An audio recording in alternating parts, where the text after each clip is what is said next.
A retired Navy SEAL walked home through a quiet Vermont snowstorm, expecting nothing but cold and silence. Then he noticed a wounded German shepherd following him, always 15 steps behind.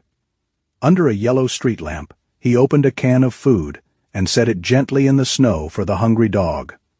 The dog would not beg, would not trust, and would not cross his door. But beneath that torn collar was a message tied to a dead handler, a buried lie, and a place called Ridge 9.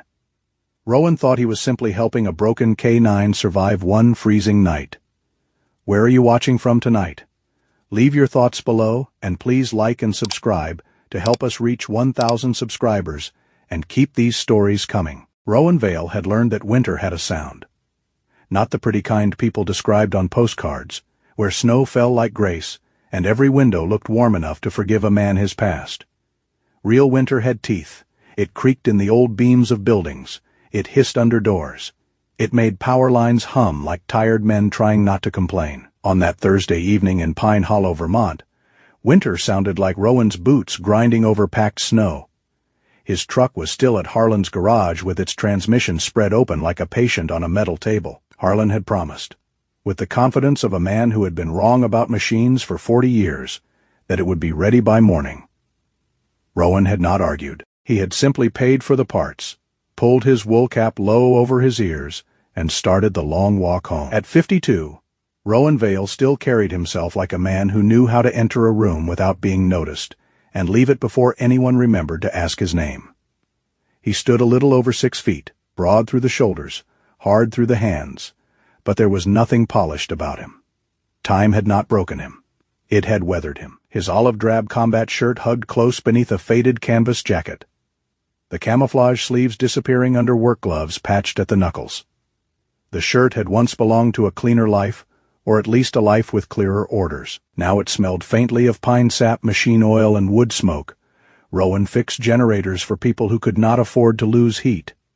He shoveled roofs when storms grew heavy. He helped the animal shelter when the staff ran short and the cages needed cleaning. He did not call any of it kindness. Kindness sounded too soft, too clean. Rowan preferred useful. Useful was safer. The town had mostly closed itself against the cold. Pine Hollow's main street bent gently between old brick storefronts and wooden porches, every roof carrying snow like a quiet burden.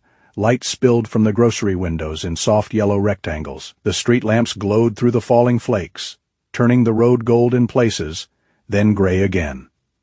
Rowan passed the hardware store, the post office, the barber pole that no longer turned, but still looked cheerful enough to be lying. He had nearly reached Mabel Crane's grocery when he stopped. The feeling came before the sound. Not fear exactly. Rowan did not scare easily. And when he did, he had the courtesy not to make it obvious. It was awareness. A shift in the air behind him.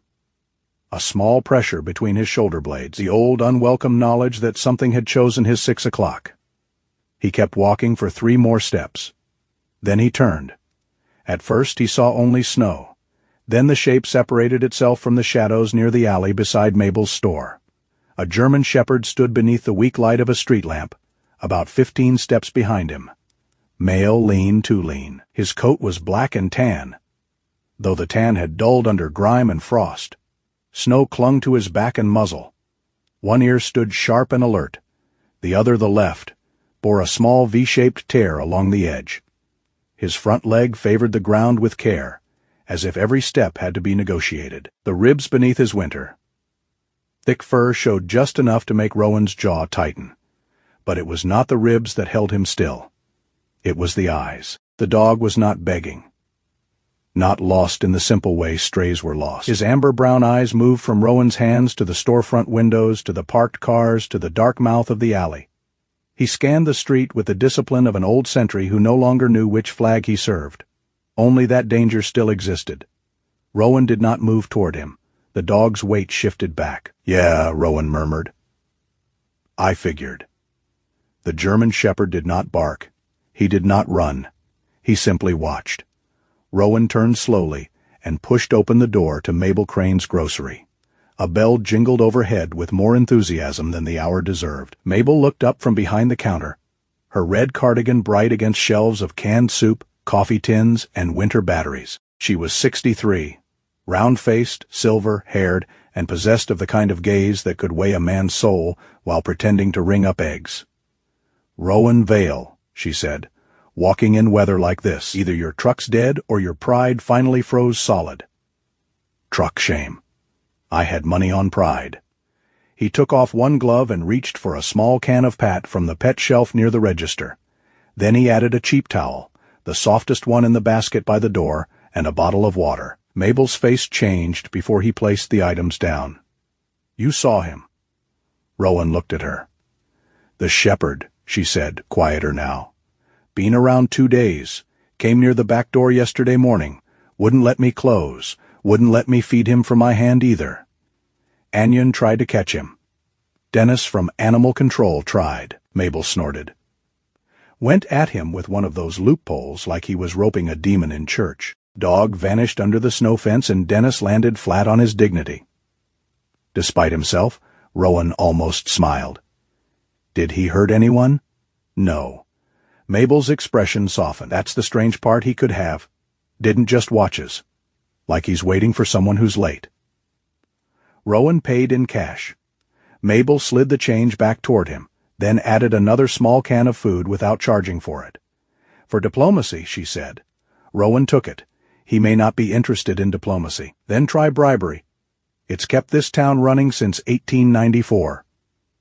Outside, the cold met him like a wall. The shepherd had not moved far. He stood near the curb now, still 15 steps away, still keeping the whole street in his sight. When Rowan came out, the dog's ears sharpened. His body went rigid. Rowan crouched slowly beside the lamppost, careful not to face him directly. He opened the can with a soft metal click. The dog flinched. Rowan paused. "That's on me," he said softly. "Should warned you."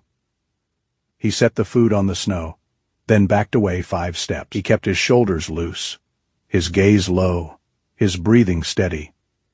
Long ago, men had taught him how to move through hostile rooms. Dogs had taught him the better lesson. Not every frightened thing was an enemy, and not every rescue began with reaching out.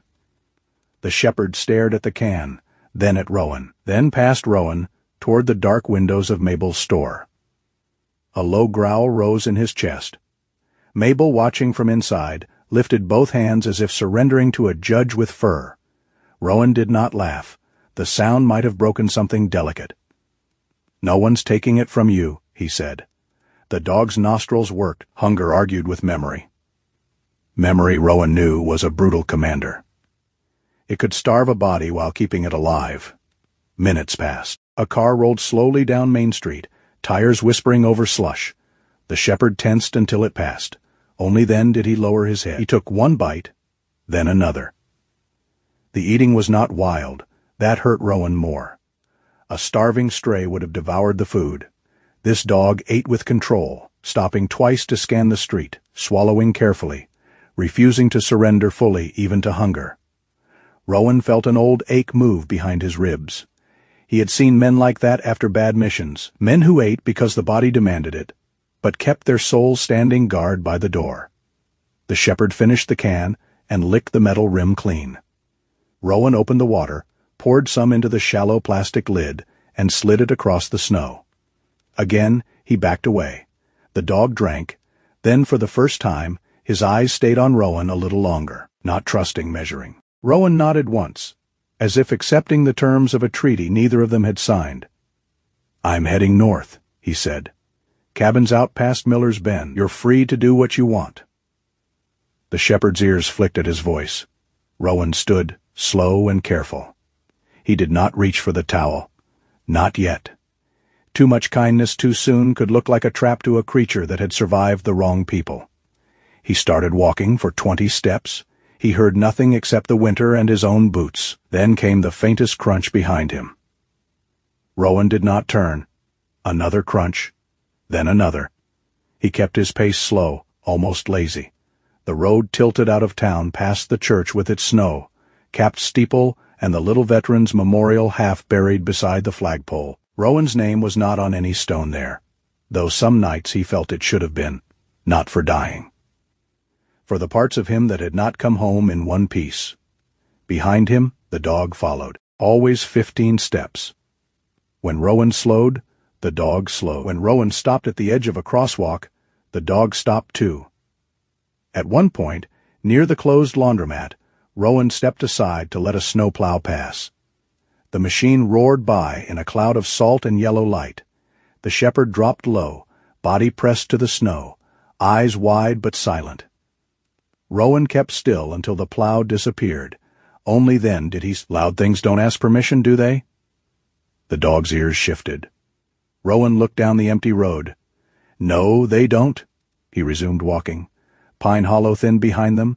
Storefronts gave way to dark houses, then to split, rail fences and bare maples standing like black veins against the snow. The moon showed itself in pieces between clouds. The road became narrower, quieter, more honest. Rowan thought of turning around many times. He didn't. Some wounded creatures would follow only as long as they were not asked why.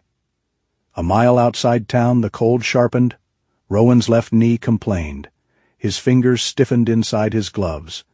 The shepherd's limp grew more visible, and once Rowan heard him stumble. He stopped without thinking.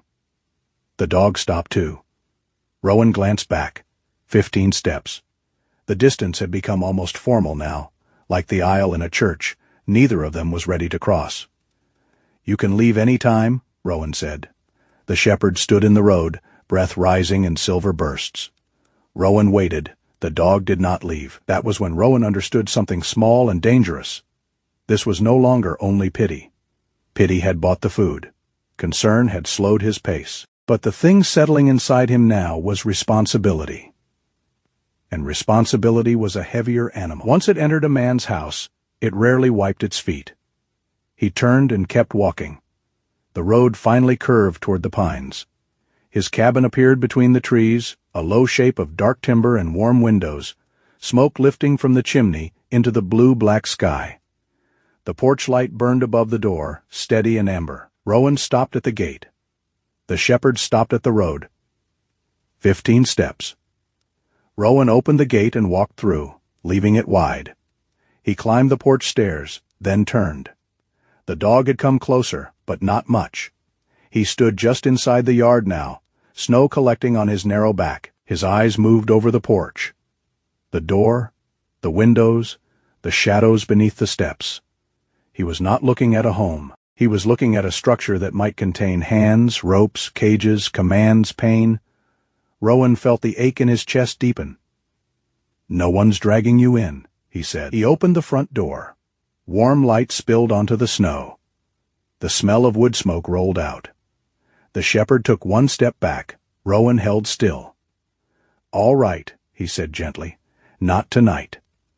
He went inside and returned with the towel, an old wool blanket, and the canvas jacket he used when working under trucks. He moved to the far end of the porch, slow enough for the dog to track every motion, and laid them down beneath the overhang where the snow could not reach. Then he placed the second can of food beside the makeshift bed. The shepherd watched Rowan back to the door. "Your choice," he said. For a long moment, nothing happened. Then the dog climbed the first porch step. He froze there. One paw lifted. Eyes locked on Rowan. Rowan did not praise him. Praise could be pressure. He only dipped his chin. The dog climbed the second step, then the third. He approached the blanket, sniffed it, circled once, and lay down without taking his eyes off the door. Still outside, still ready to run. But under Rowan's roofline, Rowan stood with one hand on the doorframe and felt something in the night shift, almost too quietly to name. Not trust. Not yet. But perhaps the first nail in the bridge. "Good enough," he whispered. The shepherd lowered his head onto Rowan's old jacket.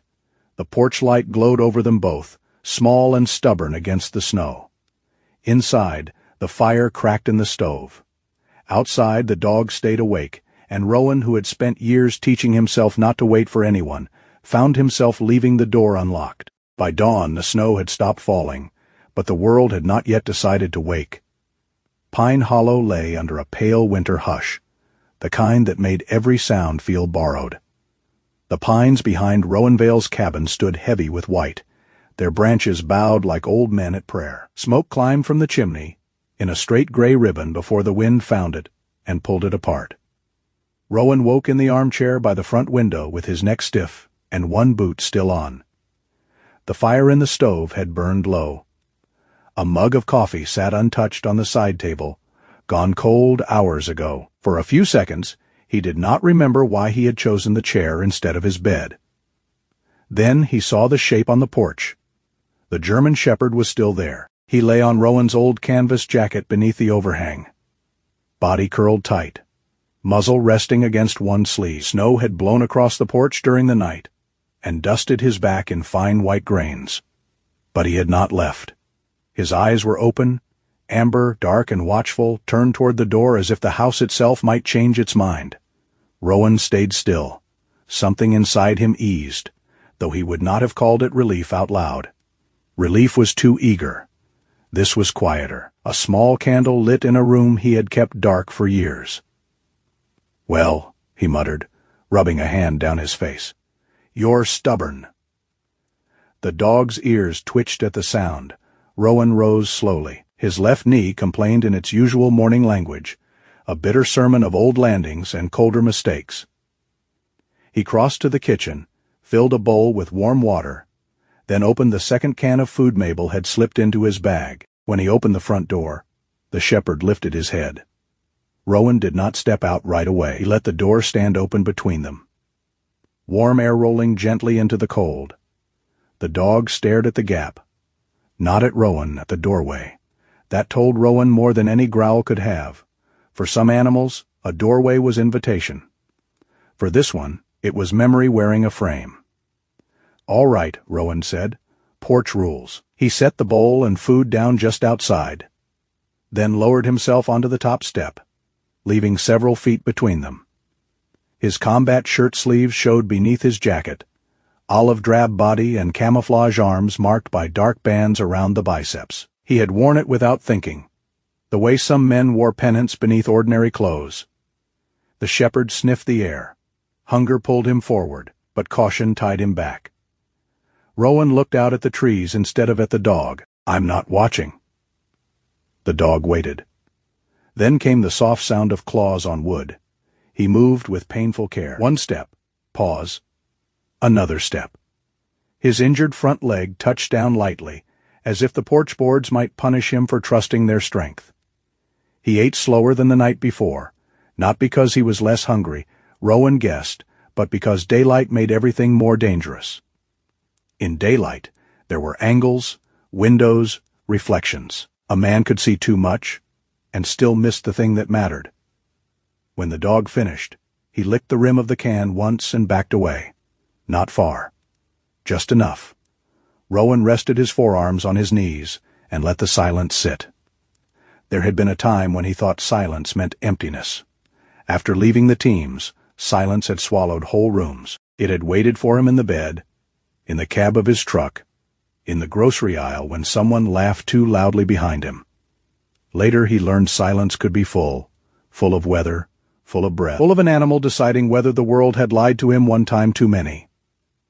The shepherd's nose moved toward Rowan's glove. Rowan did not lift his hand. The dog stretched his neck an inch, then another. His nostrils touched the leather. A brief contact gone almost before it happened. Rowan felt it like a bell struck underwater. "You don't do big ceremonies, do you?" he said. The shepherd sat back, tall despite the bones showing under his coat, dignified even with grime on his chest and a tremor in one shoulder. There was something solemn in the way he held himself, not proud exactly, but unwilling to collapse into the shape the world had chosen for him. Rowan studied him for a moment. "Bishop," he said quietly. The dog's right ear shifted, "not saying it's your name. Just what I'm calling you until you tell me different." The dog gave no approval. No wag, no softening, but he did not look away. That, Rowan decided, would do. By 7:30, Rowan had called Dr. Lena Whitcomb. She answered on the fourth ring, her voice rough with sleep and winter. "If this is about a generator, call Gus. If it's about an animal, talk fast. It's Rowan. I know. You breathe like bad news." "There's a dog on my porch." That sentence from you could mean anything from a lost beagle to a wolf with opinions. German Shepherd male, injured, underweight. Maybe working dog? The line went quiet in a different way. How close can you get? He touched my glove. That's not what I asked. Close enough if I don't act like an idiot. Ambitious. Despite himself, Rowan glanced at Bishop. Can you open early? Lena sighed. But it was the sigh of a woman already reaching for her boots. Give me 40 minutes. Use a blanket if he'll tolerate it. No rope. No sudden collar grabs, and Rowan. Yeah. Do not turn him into a mission before I've seen him. The words landed too cleanly. Rowan said nothing. Lena softened only half an inch. I mean it. I heard you. I know. That's never been your problem. She hung up. The hard part was getting Bishop to the clinic. Rowan did not own a second vehicle. Mabel Crane solved that by arriving in her old Subaru with a cracked bumper, 2 bags of groceries, and the moral authority of a woman who had raised 3 sons and buried 2 husbands. She leaned out the window, silver curls escaping her red knit hat. I brought towels, sausage biscuits, and an opinion. Keep the opinion. Too late. It came warmed up. Bishop stood at the far end of the porch, eyes narrowed at the vehicle. Mabel saw him, and her face softened, all humor folding inward. Oh, you poor old soldier. He's not old. Neither are you, according to your knees. Rowan ignored that because it was accurate. They did not try to lift Bishop. Rowan opened the Subaru's rear hatch and sat in the cargo space first, boots hanging out, hands visible. Mabel waited by the driver's door, humming some tune that sounded older than the town. Bishop approached the car, retreated, approached again. The hatch smelled of grocery bags, road salt, and old dog hair from Mabel's late terrier. Bishop sniffed it for a long time. Then he looked at Rowan as if asking whether this was the moment the kindness ended. Rowan held his gaze only briefly, then looked away. Your choice, he said. It took 12 minutes. Mabel counted under her breath until Rowan told her to stop. At last Bishop climbed in. He did not settle beside Rowan. He pressed himself into the far corner of the cargo space, spine against the wall, head low, eyes everywhere. Mabel shut the hatch slowly, as if closing a church door. Brave boy, she whispered. Bishop trembled all the way to the clinic. Lena Whitcomb's practice sat behind a row of bare birches at the edge of town. The sign outside read Whitcomb Veterinary Care in faded blue letters. A paw print had been painted beneath the words by someone with more heart than artistic discipline. Lena met them at the side entrance wearing teal scrubs under a navy fleece, her ash-blonde hair tucked behind one ear.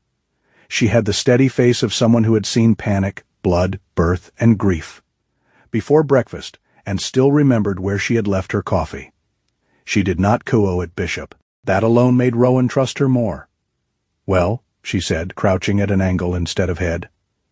On, you've had a rough tour. Bishop's lips lifted slightly.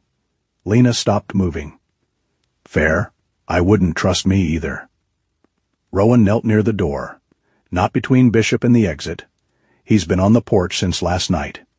Eating some water, yes. Any vomiting collapse? No. Any attempt to bite? Only with his eyes. Mabel from behind them murmured. Powerful eyes, though. Lena's mouth twitched, but her attention stayed on Bishop. She gave him time. Then she slid a treat across the rubber mat. Bishop ignored it for 10 full seconds before taking it. Good, Lena said, not sweetly, just clearly. You make your own decisions. The exam took nearly an hour because Lena refused to rush him. She checked his paws first. The pads were cracked, irritated, and raw at the edges. Salt, chemical melt, long distance on ice, too. She examined the worn nails, the uneven gait, the old scar near the left shoulder where the fur grew wrong. When her fingers brushed that area, Bishop flinched so hard Rowan nearly reached out. Lena caught his wrist before he moved. One grip firm. No drama, don't, she said. Rowan froze. Bishop watched them both. Lena released Rowan's wrist. He doesn't need your guilt jumping into the room. The words hit harder than he expected. Mabel suddenly became fascinated with a poster about dental cleaning. Rowan looked down at his hands. I know what you were just. Lena's voice was low enough not to crowd the dog. You saw pain and wanted to fix it. That's human. It can also be selfish if you move faster than he can survive. Rowan swallowed. Bishop's breathing slowed again. Lena returned to the exam as if the small storm had passed. She worked with patient precision, naming what she found without dressing it up. Old pressure marks around the neck, a healing cut along the flank. Inflammation in the shoulder, no fresh breaks, no obvious infection, thank God in stubborn genetics. This isn't one terrible night, Lena said at last. This is neglect over time. Bad restraint, poor care, exposure. Someone kept him alive without treating him like living mattered. Mabel made a small sound in her throat. Rowan did not speak. His anger came quietly, which was usually when it was most dangerous. Lena noticed. Anger won't help him today. What will? Antibiotics. Pain control food in small meals. Warmth, predictability. And you not asking him to be grateful. Rowan nodded once. Then Lena turned her attention to the collar. It was old dark leather, stiff with dried blood and ice, too tight in places where the skin beneath had been rubbed raw. Bishop went rigid the moment Lena touched it. Rowan lowered himself beside the exam table, far enough away not to crowd, close enough for Bishop to see him. No hands on your neck unless you say so, he said. Lena glanced at him. Good. It took patience, soft gauze, blunt scissors, and several pauses. Bishop growled once, low and miserable. Lena stopped instantly. Rowan breathed slowly. Mabel whispered a prayer that sounded half holy and half threat against whoever had done this. Finally, the collar came free. Bishop lowered his head as if the air itself hurt his exposed skin. Lena set the collar on a metal tray. Something clicked. Not loud, barely a sound. But Rowan heard it. So did Bishop. The dog's head snapped up. Lena leaned closer. That's odd.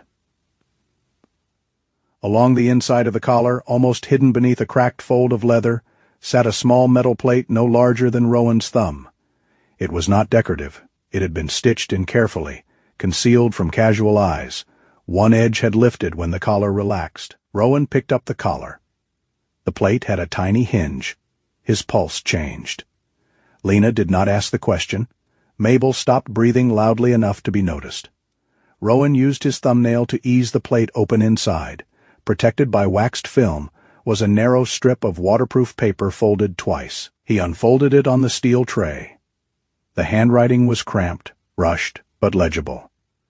Rusk, ask for Vale. Ridge 9 was wrong, for several seconds. No one moved. The clinic lights hummed above them. Bishop stared at the paper, then at Rowan. Not pleading. Waiting. Rowan felt the room tilt around one name, Rusk. Tobin Rusk lived in Montana now, in a house full of radio parts, bad coffee, and old secrets he pretended were merely archival clutter. He had once pulled Rowan out of a communications disaster overseas, with duct tape, profanity, and a prayer to a satellite that absolutely had not deserved one. Rowan had not spoken to him in 8 months. He looked back at Bishop. The dog's eyes held his. Whatever this was, it had been carried against the animal's skin through cold, hunger, pain, and miles of snow. A message hidden under suffering. A name Rowan knew, and 3 words that made the warm little clinic feel suddenly too exposed. Ridge 9 was wrong. Mabel broke the silence first, her voice much smaller than usual. Rowan? He folded the paper again with care, as if it were fragile bone. I don't know what Ridge 9 is, he said. Bishop shifted on the table, exhausted but awake, his torn ear angled toward Rowan's voice. Rowan slid the paper into his wallet. But I know who Rusk is. Outside the clinic window, snow began to fall again, light and bright in the morning sun. Inside, Rowan looked at the wounded shepherd and understood that the porch had only been the first threshold. Something else had followed this dog home, and it was no longer standing 15 steps behind. Bishop entered Rowan Vale's cabin, the way a man might enter a courthouse where he had already been sentenced. Not all at once, not with trust. He crossed the threshold with his head low, his right ear high, his torn left ear angled back, every muscle prepared to reverse the decision. His paws touched the wooden floor and stopped there. Just inside the door, as if the house had drawn an invisible line he was not yet willing to cross. Rowan did not celebrate. He had learned that some victories hated applause. "Kitchen's that way," he said, pointing with 2 fingers. "Stoves there, doors behind you. Windows don't lock from the inside. Nobody's trapping anybody."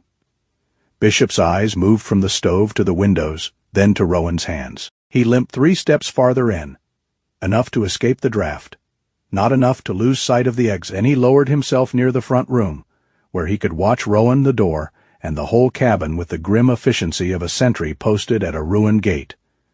Rowan set a folded blanket near the wall, but did not push it toward him.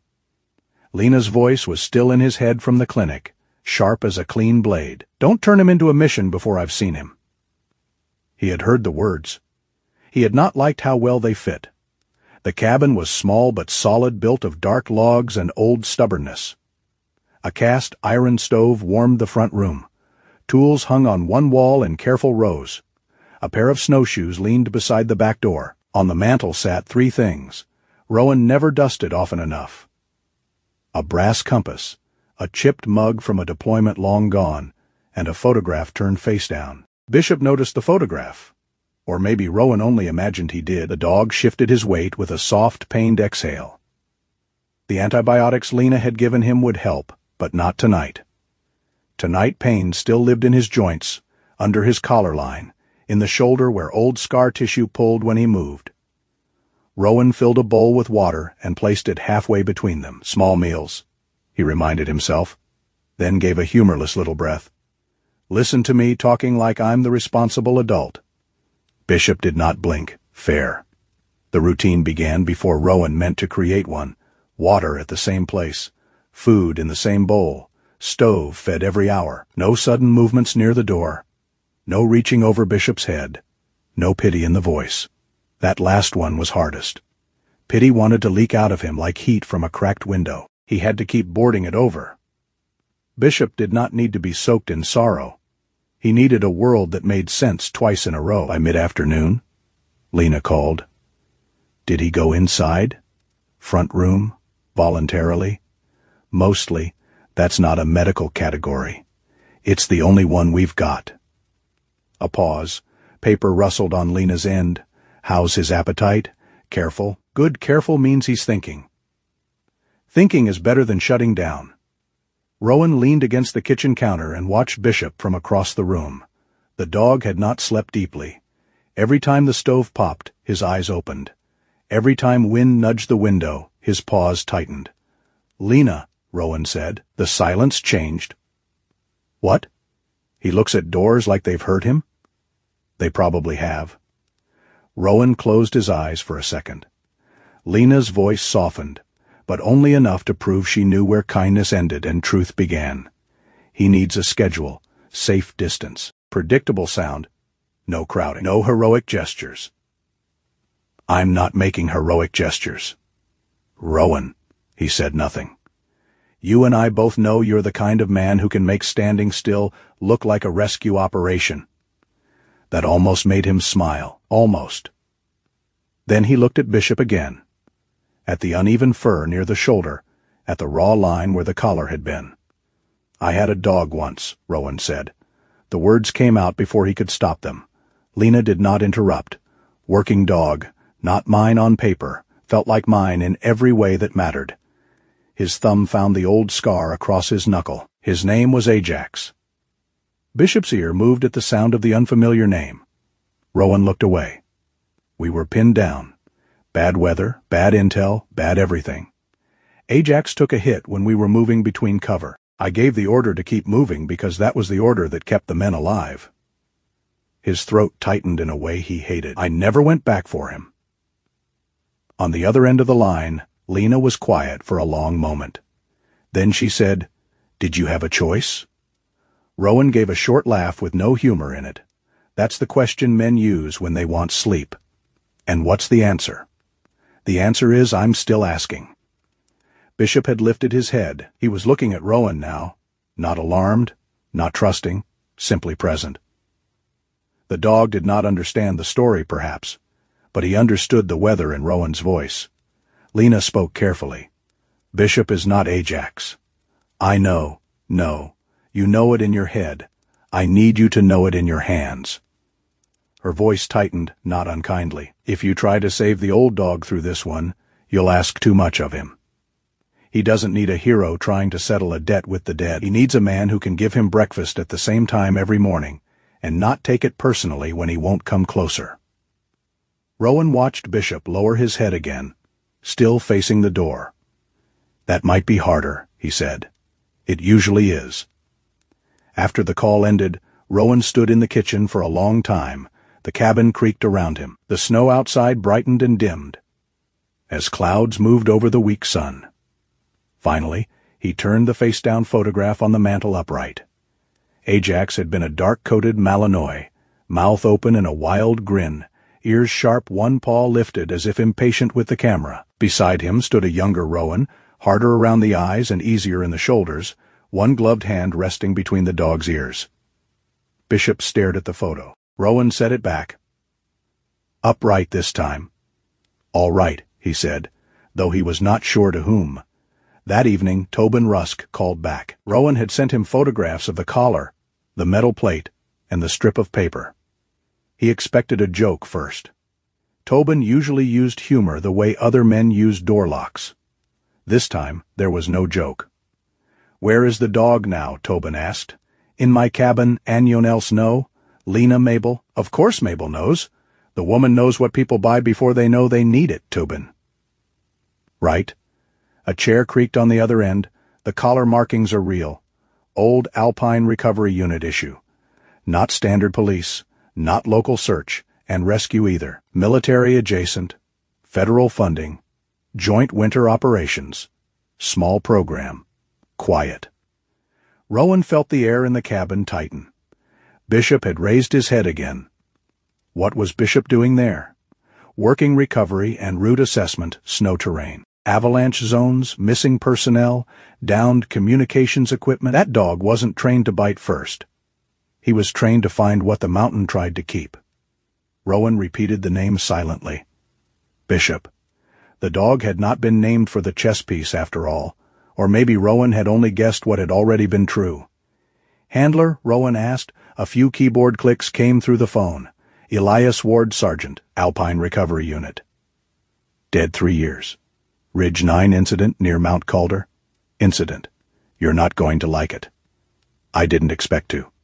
Tobin exhaled. Official report says Ward broke route discipline during a rescue operation. After a relay station collapse, left the approved line, compromised the team's position, contributed to an avalanche event. Multiple injuries, Ward killed. Bishop listed dead at scene. Rowan looked at the living dog on his floor. He wasn't dead. No, Tobin said, which is where the report starts smelling like a week. Old cooler. Bishop rose slowly, joints stiff, and moved toward the water bowl. Halfway there, he stopped near Rowan's boots. Not touching, not asking, just nearer than before. Rowan did not move. Who filed the report? He asked. Command lead was Graham Halden, decorated rescue officer, big reputation. After Ridge 9, he became the face of winter crisis leadership. Speeches, county advisory boards, training conferences, the kind of man civilians trust because his jacket always fits right. Rowan absorbed that. What does the note mean? Rusk? Ask for Vale. Tobin went quiet. That's the part I hate. Say it. I knew Elias Ward, not well. Worked a joint rescue communications course with him in Alaska. Good man, quiet. The type who checked his dog's paws before he checked his own frostbite. We stayed loosely in touch. Rowan waited. About a month before Ridge 9, he asked me if I still knew you. Me? Yeah. Why, because I told him a story once? Tobin's voice lost some of its speed. About a SEAL who refused to sign off on a clean report after a bad operation because the report blamed a dead interpreter for mistakes made by living officers. Rowan remembered the report, remembered the conference room, remembered the colonel's face going red. That was years ago, Elias remembered. He said if the system ever tried to make the dead carry the living's sins, he wanted to know if men like you were real or just barracks mythology. Rowan stared at the stove. The fire had dropped into red coals, low and watchful. What did you tell him? I told him you were real but inconvenient. That time Rowan did smile barely. Tobin continued, quieter. I think Elias put my name in that collar because he wasn't sure he could reach outside official channels. And he put yours there because he thought I could find you if things went bad. Things went bad 3 years ago. I know. The room seemed to settle under the weight of that. Bishop lowered himself near Rowan's boots. His body remained angled toward the door, but his head rested on the floorboards. Closer to Rowan than he had been all day. 15 steps had become 5 feet. Rowan did not comment on it. Some miracles bit if named too soon. What else? Rowan asked. There's a widow, Mara Ward, still in Vermont, I think, and Rowan. Yeah, the official file says Bishop died with Elias. If someone reported him dead while he was alive, there's a reason. If that dog showed up wearing a hidden message, there's a bigger reason. Rowan rubbed the bridge of his nose.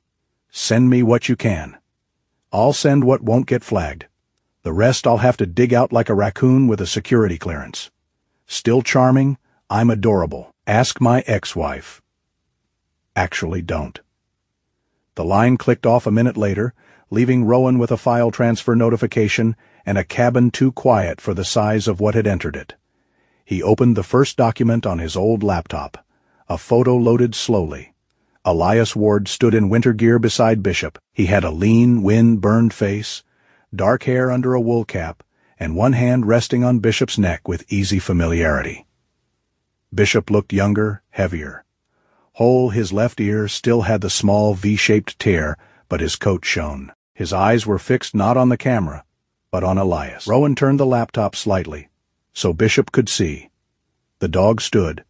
It happened so suddenly Rowan almost reached for him, then stopped himself. Bishop took one stiff step toward the screen, then another. His nose hovered inches from the photograph. A sound came from him that was not a whine and not a growl, but something older than both. Recognition, grief, maybe. The dog touched his nose to the image of Elias Ward. Then he backed away and lay down beneath the window, facing the dark glass. Rowan closed the laptop halfway. I'm sorry, he said. Bishop did not look at him. Outside evening pressed itself against the cabin walls. Snow began falling again, soft enough to seem harmless. Rowan knew better. Soft snow could bury a road before a man finished his coffee. At dusk, he walked into town. Bishop did not come. Rowan did not ask him to. The dog watched from inside the cabin as Rowan stepped out, then settled back near the door, guarding a house he had not yet chosen to trust. Mabel Crane was stacking canned beans when Rowan entered the grocery.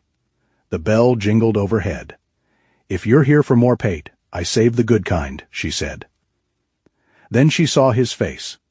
Oh, that kind of visit. Rowan placed the printed photo of Elias and Bishop on the counter. Mabel put on her reading glasses, the red plastic frames hanging from a chain around her neck. Her mouth opened slightly.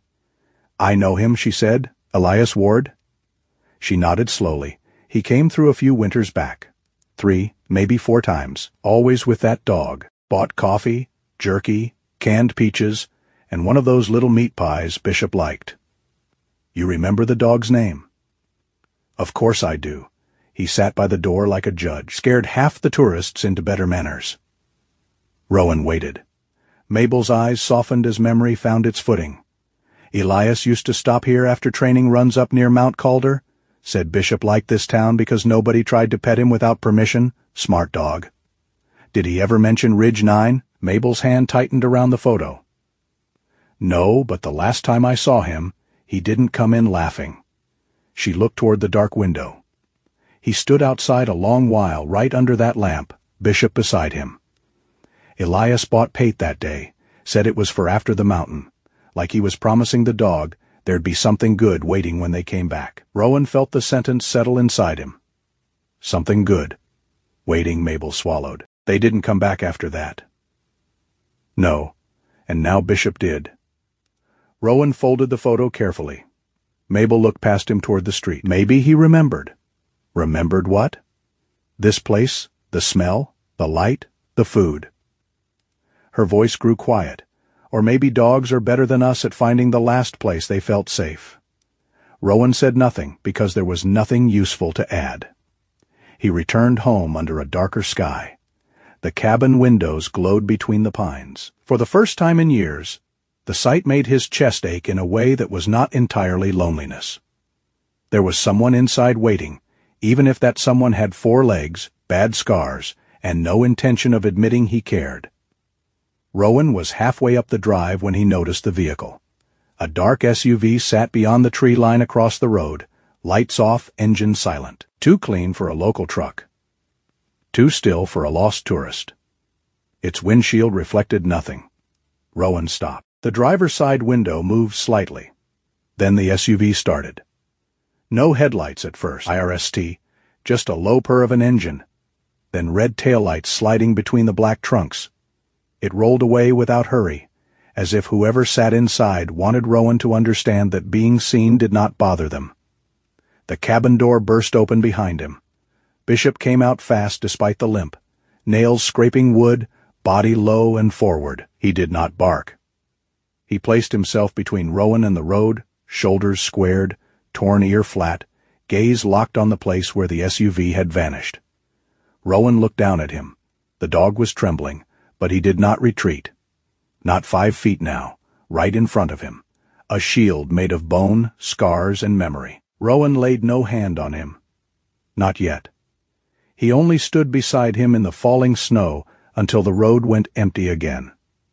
"All right," Rowan said quietly. Bishop's eyes did not leave the trees. Rowan understood then that someone had once wanted this dog erased badly enough to bury his name under a false report. And now they knew the dead thing was alive. Mara Ward lived where the town stopped pretending winter was charming. Her house sat near the edge of Larkspur Lake, a low cedar place with smoke rising from a stone chimney and wood shavings scattered across the covered side porch. The lake beyond it was frozen into a sheet of dull silver, its surface scarred by wind and the tracks of deer. No children skated there. No tourists took pictures. It was the kind of place people came to when they wanted silence to have weight. Rowan parked Mabel Crane's borrowed Subaru at the end of the shoveled drive and did not immediately get out. Bishop sat in the cargo space behind him, wrapped in quiet tension. The dog had allowed Rowan to bring him this far, but the closer they came to the lake, the more his breathing changed.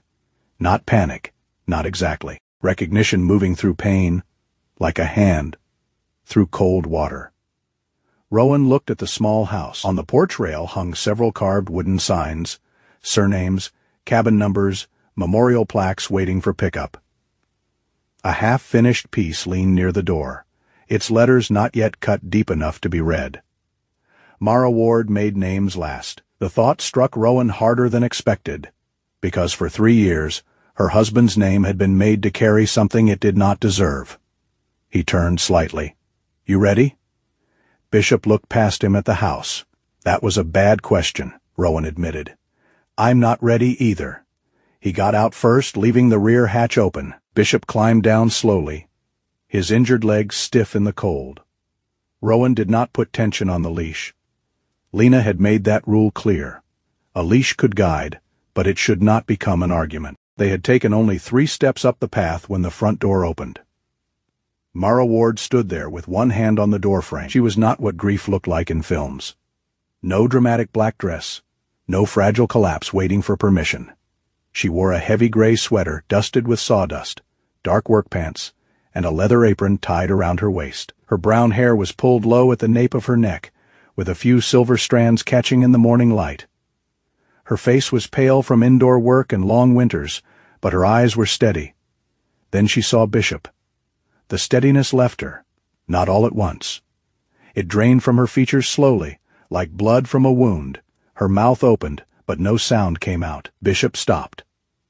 The world seemed to hold its breath. Rowan watched the dog's body shift. The usual scanning was still there. The door, the windows, Rowan's hands, the open yard. But underneath it came something else. A memory too old to obey fear. Mara took one step down from the doorway. "Bishop?" The name did not sound like a command. It sounded like a prayer afraid to be answered. Bishop's torn left ear twitched. Then he moved, not fast, not with the frantic joy of a pet finding its way home. He crossed the snowy path slowly, each step careful, as if approaching something sacred that might shatter if touched too hard. When he reached Mara, he did not jump. He did not whine. He lowered his head and placed it against her knee. Mara made a sound then, small and broken, and sank to the porch step. Her hands hovered over him for a second before touching his fur, when she finally laid her palms on his neck. Bishop closed his eyes. "Oh," she whispered. "Oh, you came back." Rowan looked away. Some reunions belong to the dead as much as the living, and a stranger had no right to stand too close. Mara held Bishop with both hands, not tightly enough to trap him, but firmly enough to confess she had once imagined this moment and hated herself for wanting it. Bishop leaned into her. His body trembled, and hers did too, though both of them seemed determined not to fall apart in a way that would frighten the other. After a long while, Mara looked up at Rowan. "You're Rowan Vale." "Yes, ma'am." She gave a faint, exhausted smile. "Please don't ma'am me. I've had enough official voices in my life." "Rowan, then, Mara." She invited them inside. The house smelled of cedar, coffee, and carved wood. Pieces of unfinished signs lined one wall. Names lay everywhere: Peterson, Calloway, Harper, North Ridge Lodge, in loving memory of Daniel Reeves. Letters waiting to be made permanent. Bishop entered more easily than he had entered Rowan's cabin. That hurt Rowan a little, then embarrassed him for being hurt. Of course the dog knew this scent. Elias had lived here. Love had lived here, before reports, before blame, before Ridge 9 bent every name it touched. Mara noticed Bishop favoring his leg. "Is he hurt badly?" "He's been neglected." Lena Whitcomb saw him yesterday. "He's on medication, needs rest." Lena, Mara nodded. "Good. She once charged me half price because Elias brought in an owl that had attacked him first." Rowan blinked. Mara's mouth twitched. He said the owl had misunderstood his intentions. Lena said that made two of them. The small joke moved through the room like the first crack in lake ice. Bishop lowered himself on a rug near the stove, eyes half on Mara, half on the door. Mara watched him as if looking away would make him disappear again. "I thought he died with Elias," she said. "I know. They told me there was nothing to recover." Her voice did not shake, which somehow made it worse. Not Elias, not Bishop, not even his pack, just words. A folded flag, a report with my husband's name in the wrong place. Rowan did not answer quickly.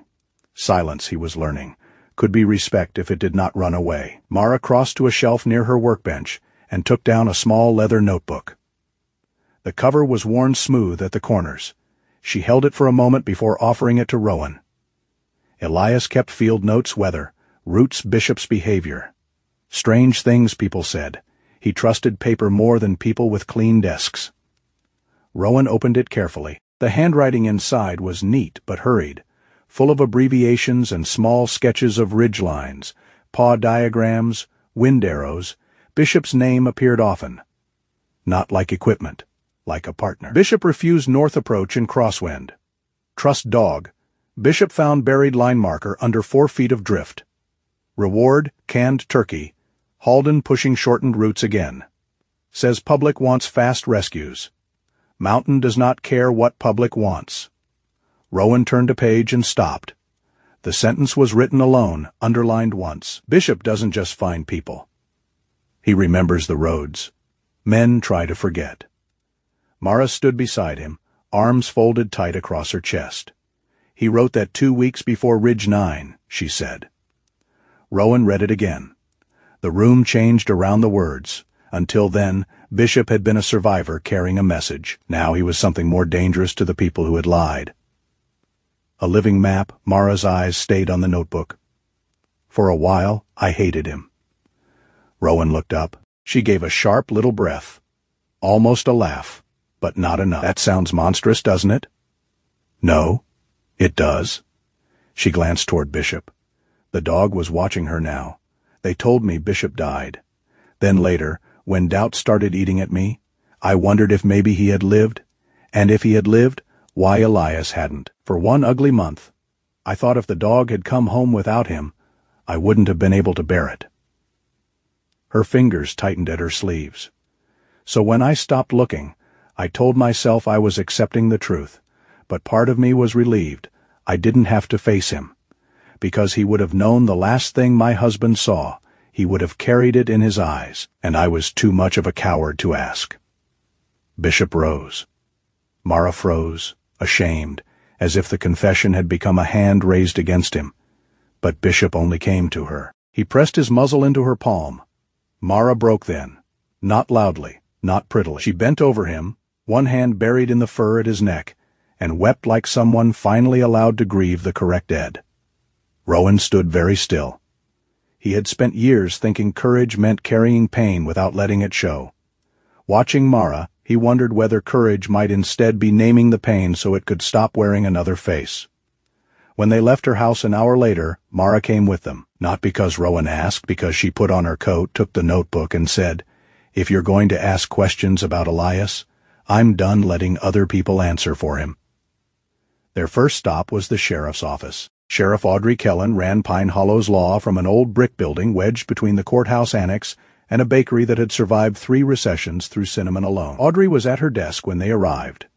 Sleeves rolled over a black sweater beneath her winter uniform. Silver threading through her short, dark hair. She had the kind of face that did not invite nonsense but could survive hearing it. Her eyes went first to Mara, then to Rowan, then to Bishop. The order told Rowan she was good at her job. "Mara," Audrey said, standing. "You okay?" "No," Mara answered, "but I'm here." Audrey took that in without softening it into something easier. "Sit." They laid everything out.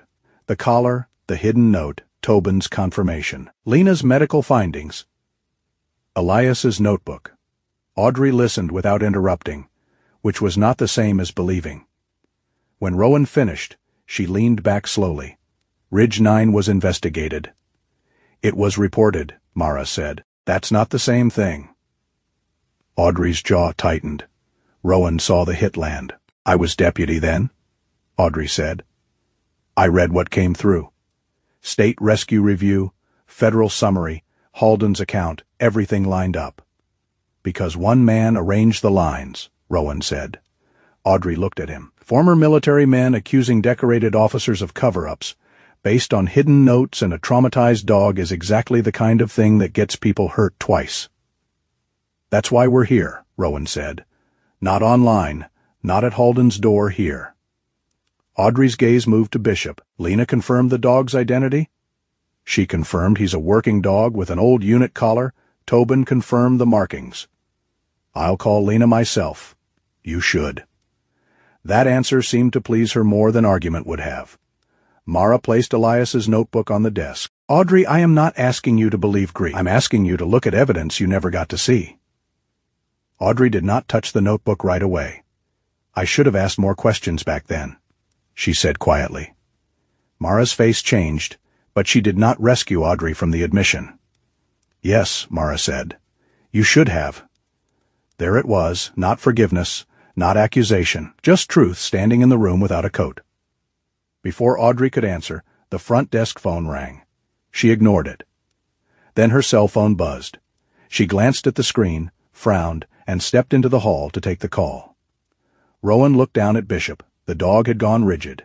Not at the hallway, at the front window. A woman stood outside on the sidewalk in a faded purple parka, holding a canvas tote against her chest like a shield. She was short, late 50s maybe, with gray hair tucked under a knit hat and fear written so plainly across her face that even the falling snow seemed to give her room. She looked at Bishop through the glass. Her lips formed his name. Bishop's growl did not come from anger. It came from memory. The woman flinched, then raised one trembling hand. Mara saw her. "Who is that?" Rowan did not know. Audrey returned from the hall just as the woman pushed open the door. "I'm sorry," the woman said before anyone could speak. Her voice shook so badly the words nearly fell apart. "I heard someone found him. I didn't know where else to go." Audrey stepped forward. Name, June Mallory. Audrey's expression sharpened. Northline. June looked down. Mara went very still. June twisted the strap of her tote until her knuckles whitened.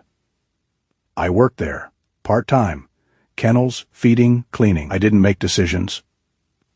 No one said you did, Audrey replied. But June heard the judgment anyway.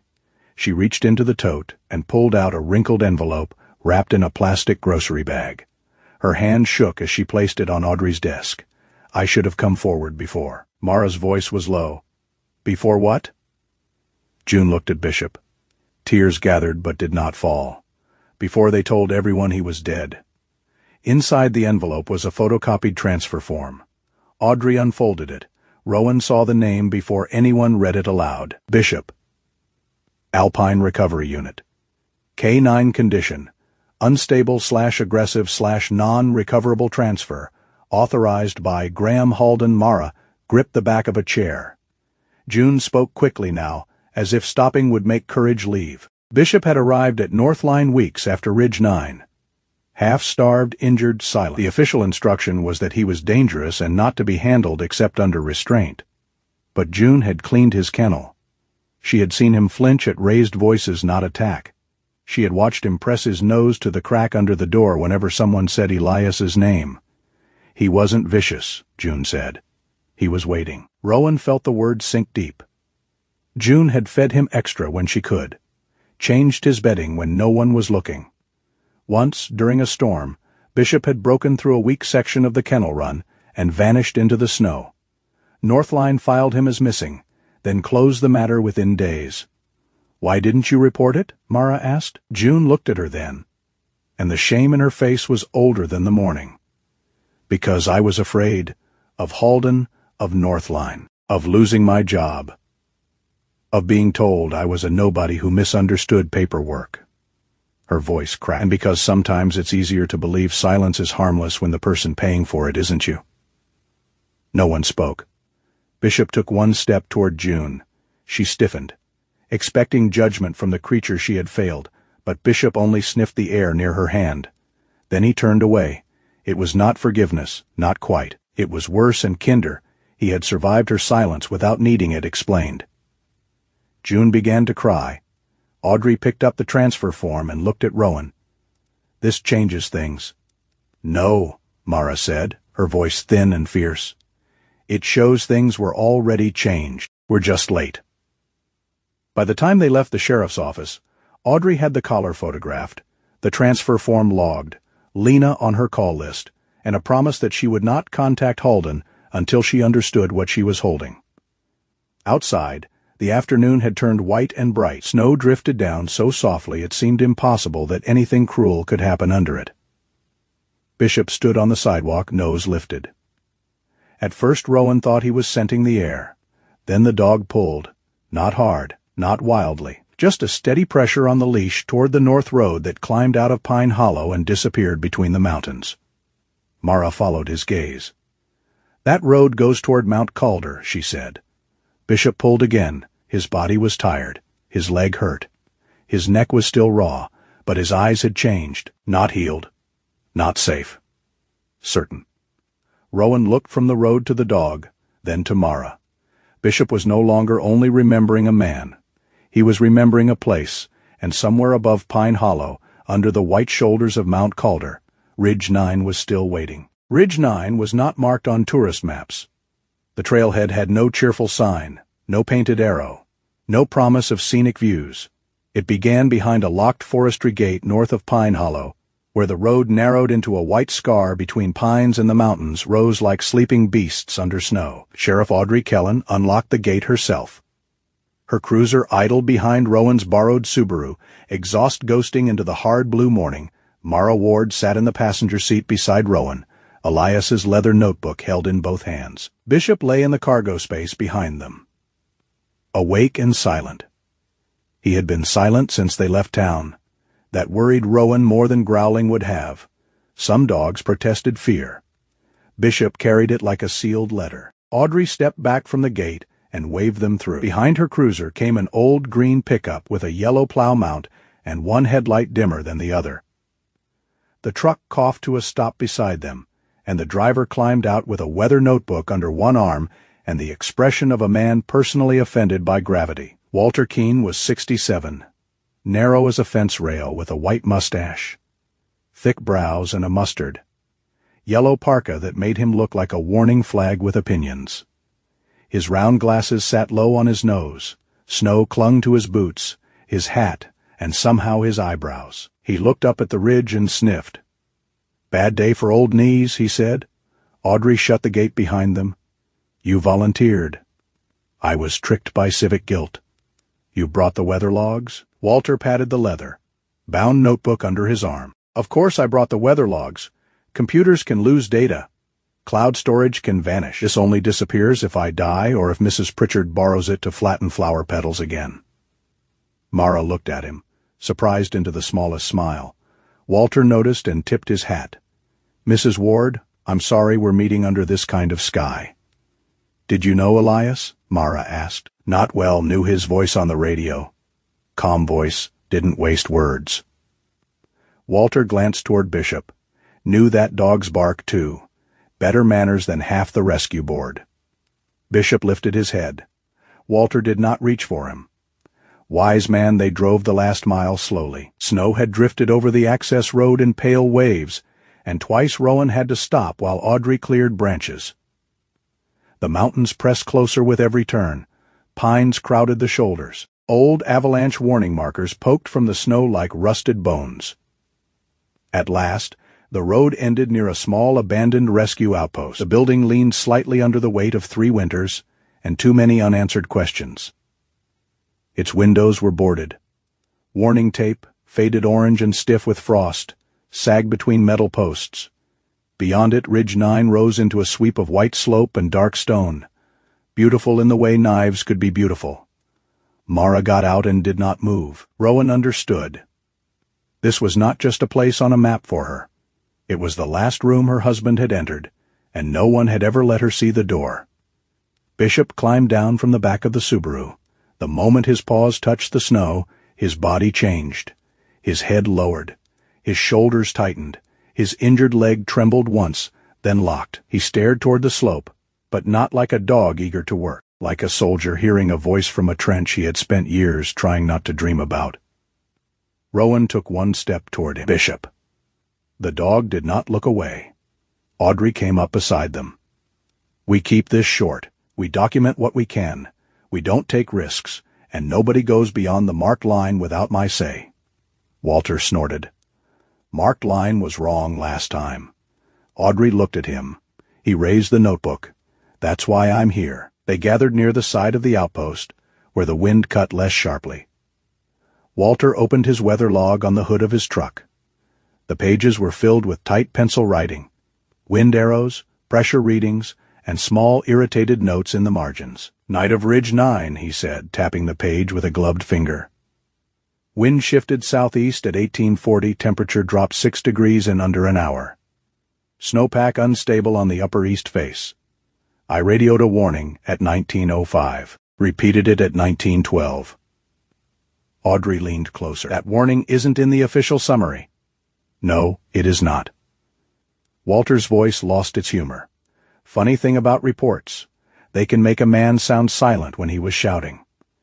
Mara's hands tightened around Elias's notebook. Rowan looked toward the ridge. Bishop was still staring at it. They followed the route marked in the official report first. Audrey insisted, and Rowan agreed because evidence had to walk the road Lies claimed was true before it could prove another path existed. The official route cut across an open approach below a steep shoulder of snow. Even Rowan, who knew mountains only as a man who respected anything that could kill without anger, saw the problem. The slope above looked too clean, too loaded. A white sheet waiting for one bad sound. Walter stood at the edge and shook his head. "Fast route," he said. "Not safe route." Halden said. "Conditions were stable," Audrey said, reading from a copy of the old report. Walter tapped his notebook. Halden was wrong, lying or too proud to listen. Weather doesn't care which. Bishop suddenly backed away, not a step. The leash went tight in Rowan's hand. Instinct moved faster than thought. Rowan turned, ready to guide him back, ready to keep him from bolting, ready to make him stay with the work, because they had come too far and needed answers. Bishop's eyes flashed. The dog dropped low, trembling. Rowan froze with tension still in his arm. Mara's voice cut through the wind. Rowan. He heard the warning in it.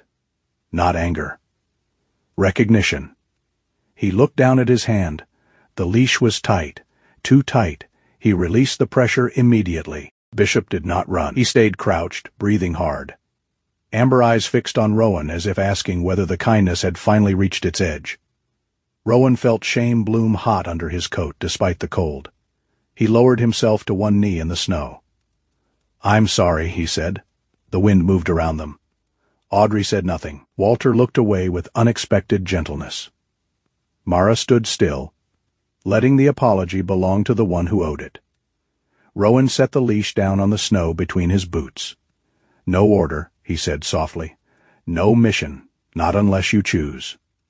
Bishop's chest rose and fell. Rowan waited. The mountain waited too. Vast and white and older than every excuse man had ever written. Minutes passed. Then Bishop stood. Not because he had been pulled, because he decided. He moved away from the official route and toward the pines. Walter gave a dry little laugh that sounded almost reverent. "Well, the dog has better sense than the report." Audrey picked up the leash, but Rowan shook his head. Let him lead loose.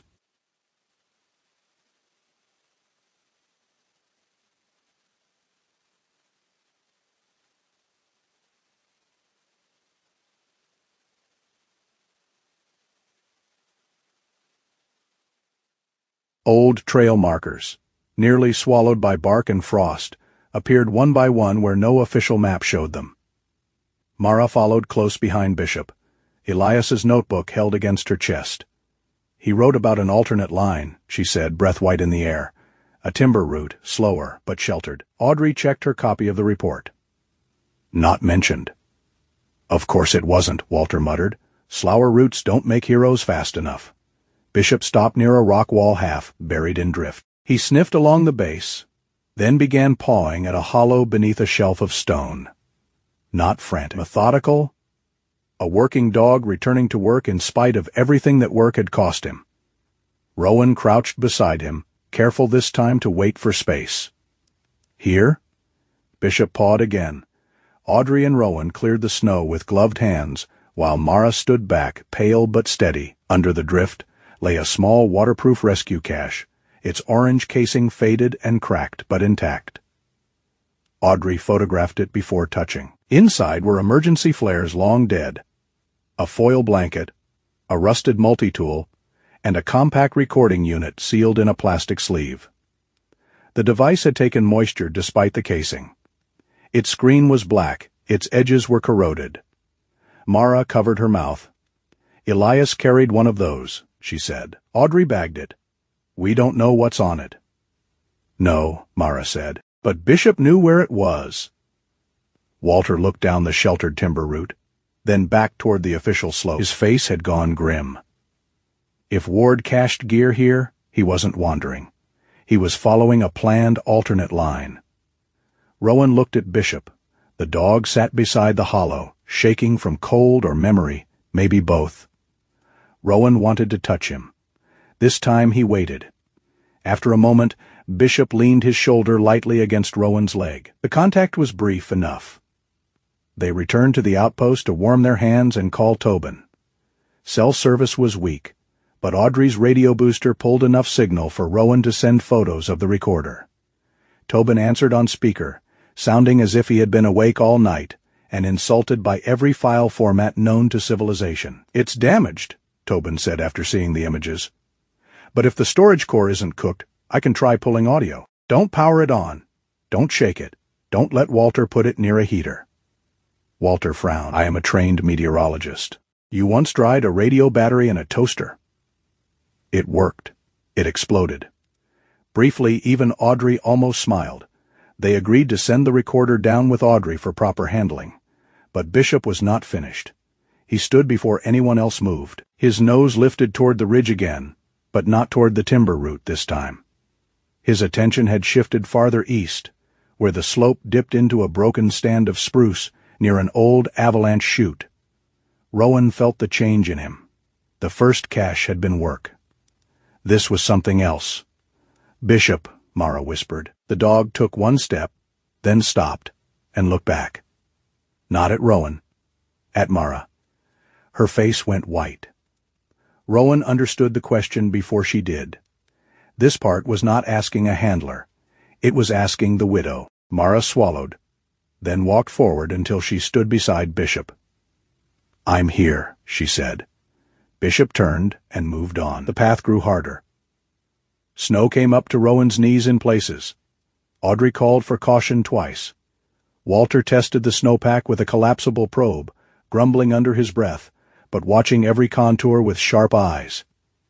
They reached a broken spruce near the edge of the old slide zone. Its trunk had split 3 years before, and never fully fallen.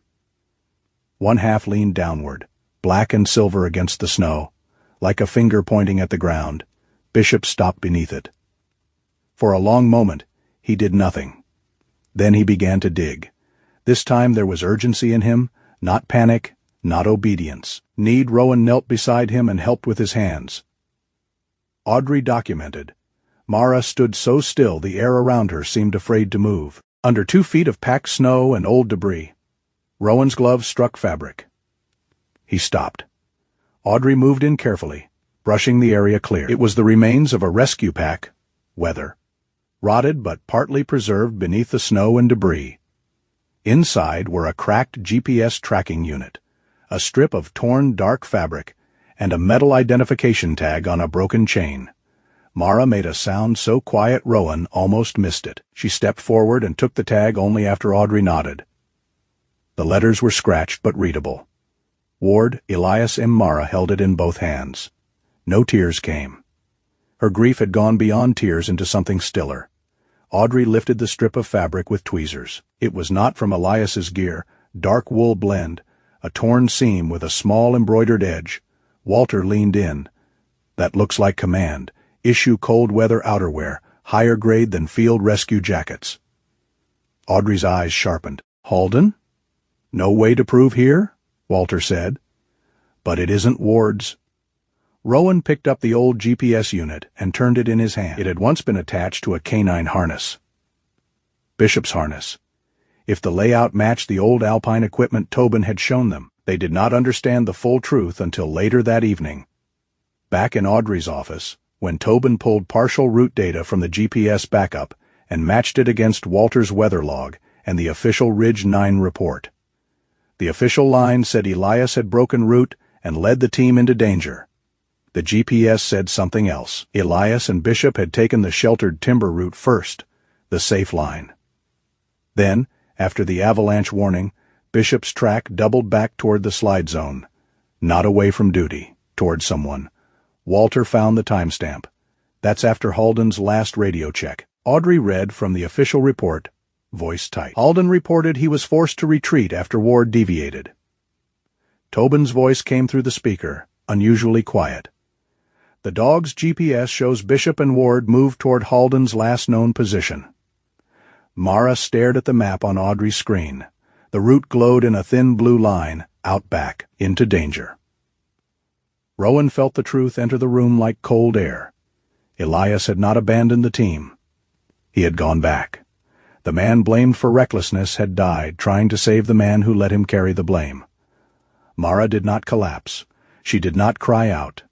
She simply touched the dog tag hanging from her palm and stood very straight. Bishop, exhausted from the mountain, leaned against her leg.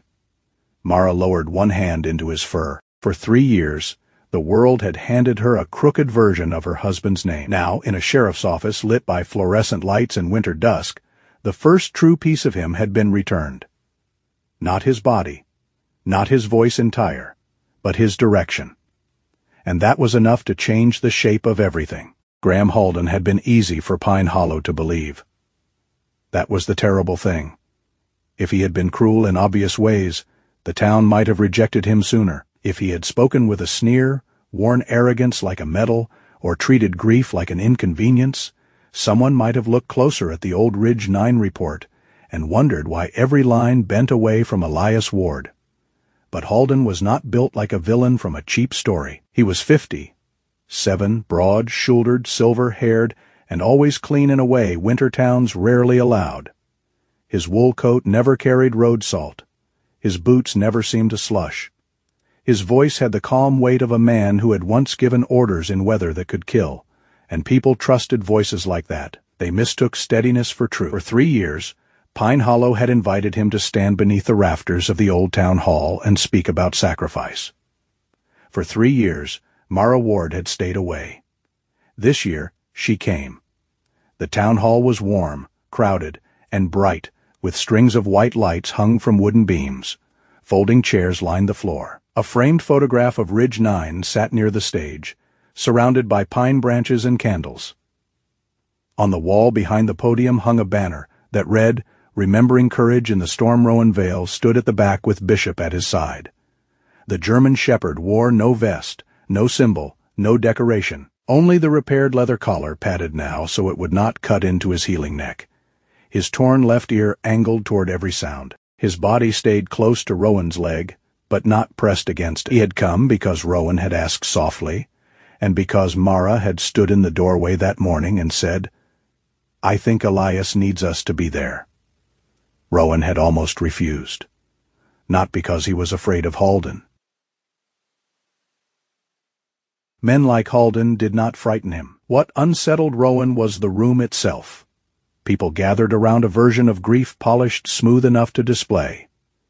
He had seen memorials become theater before.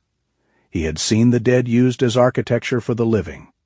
Mara stood beside him in her dark chestnut coat, Elias's notebook tucked beneath one arm. Her face was pale, but her chin did not drop.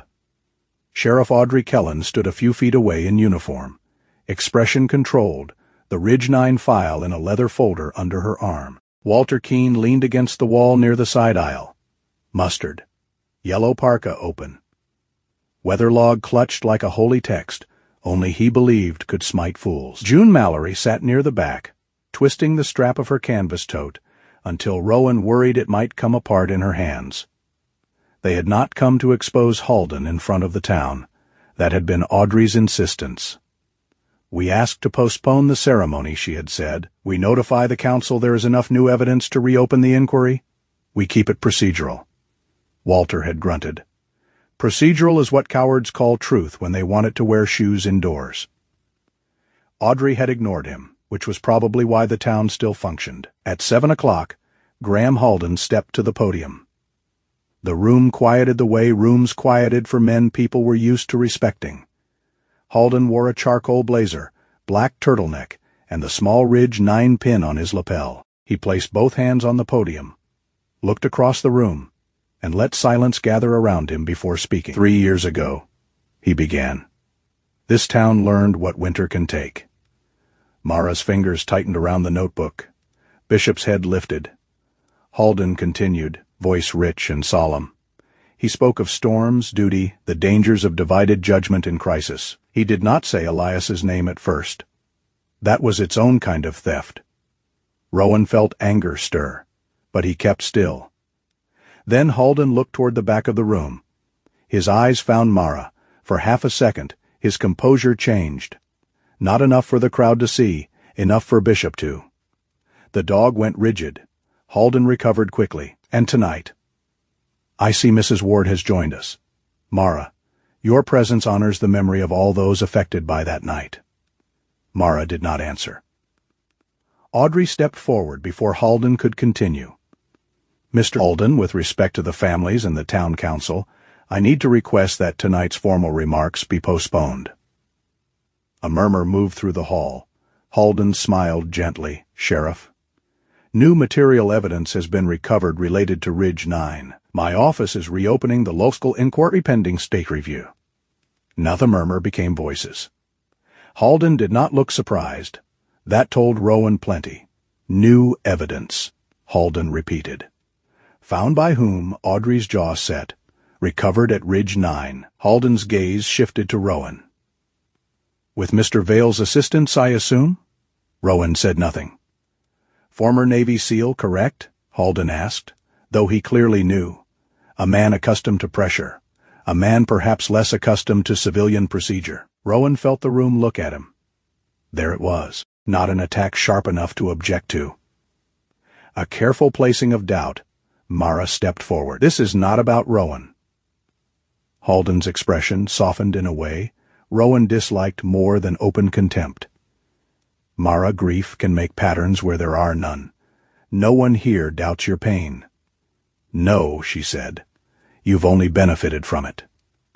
The room went still. Halden's face hardened, then smoothed again. I will not turn a memorial into an accusation, Audrey said. Neither will we. That is why I'm requesting a postponement. And on what basis? Halden asked. A damaged recorder? A confused animal? The emotional hopes of people who cannot accept that Sergeant Ward made a fatal error? Bishop growled. Low. Not loud enough to terrify the room? Loud enough to change it? Halden looked down at him. Something old moved through the man's face, irritation perhaps, or recognition. He leaned slightly over the podium, and without thinking, snapped a short command. Down, Bishop. The word cracked across the hall. Bishop did not lie down. He stepped back half a pace, then moved in front of Rowan. Not attacking, not lunging, shielding. His body trembled, but he held the line. Rowan's hand lowered, not touching, only present near the dog's shoulder. The town hall had gone deathly quiet. Mara stared at Halden. You said he died, she whispered. Halden's mouth opened. No speech came out. The command had betrayed what the report had buried. Graham Halden knew Bishop, not as a rumor, not as a file, as a living dog with a name and training. June Mallory stood. Her chair scraped the floor with a sound that seemed much too loud for such a small woman. I saw him after Ridge 9, she said. Every head turned. June's face had lost its color, but she kept standing. Her tote hung from one hand. The other held a photocopy so tightly it shook. I worked at Northline Working Dog Recovery. Bishop was transferred there alive. Injured, scared, but alive. The paperwork said he was unstable and non-recoverable.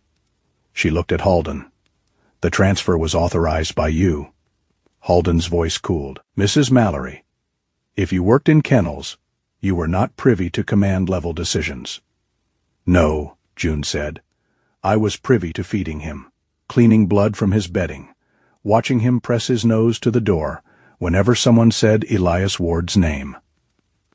The room shifted. People who had come for candles and solemn speeches began looking at one another with the uneasy expressions of those discovering they had been seated inside a lie. Walter pushed off the wall, and I was privy to weather, he said. Audrey muttered. Walter. But he was already moving. Weather log open. At 19:05 on the night of Ridge 9, I radioed an instability warning for the Upper East Face. At 19:12 I repeated it. That warning is not in the official summary. He slapped the notebook lightly. Snow does not edit itself, men do. Halden gripped the podium. You are all making serious claims based on fragments. Audrey stepped into the center aisle. That is why the inquiry is reopening, not closing, reopening. And you think you can do that without state authorization? I can preserve evidence, collect witness statements, and notify the State Review Board, which I have done. Audrey's voice remained even. You are advised not to contact any witnesses or remove any material related to Ridge 9. For the first time, Halden looked truly angry, not frightened, angry that the room was no longer arranged in his favor. He looked at Mara, and in that moment, Rowan saw the shape of the man clearly. Not a monster born in darkness, something sadder and more common.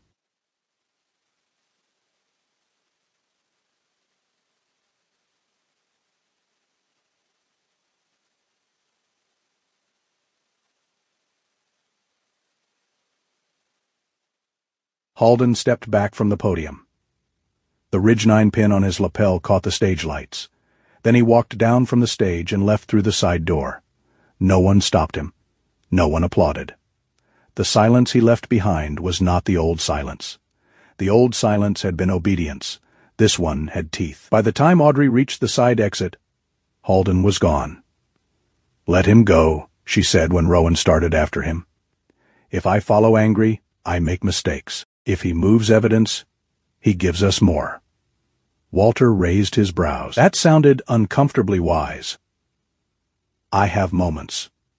Those moments did not last long. An hour later, Audrey received a call from a deputy stationed near the Ridge 9 rescue outpost. A light had been seen inside the abandoned building. Halden had gone back to the mountain. Audrey drove with her lights off until the final bend. Rowan sat beside her. Mara rode in the back with Bishop, one hand resting near his collar but not holding it. The dog was exhausted from the town hall, but alert, he knew the direction.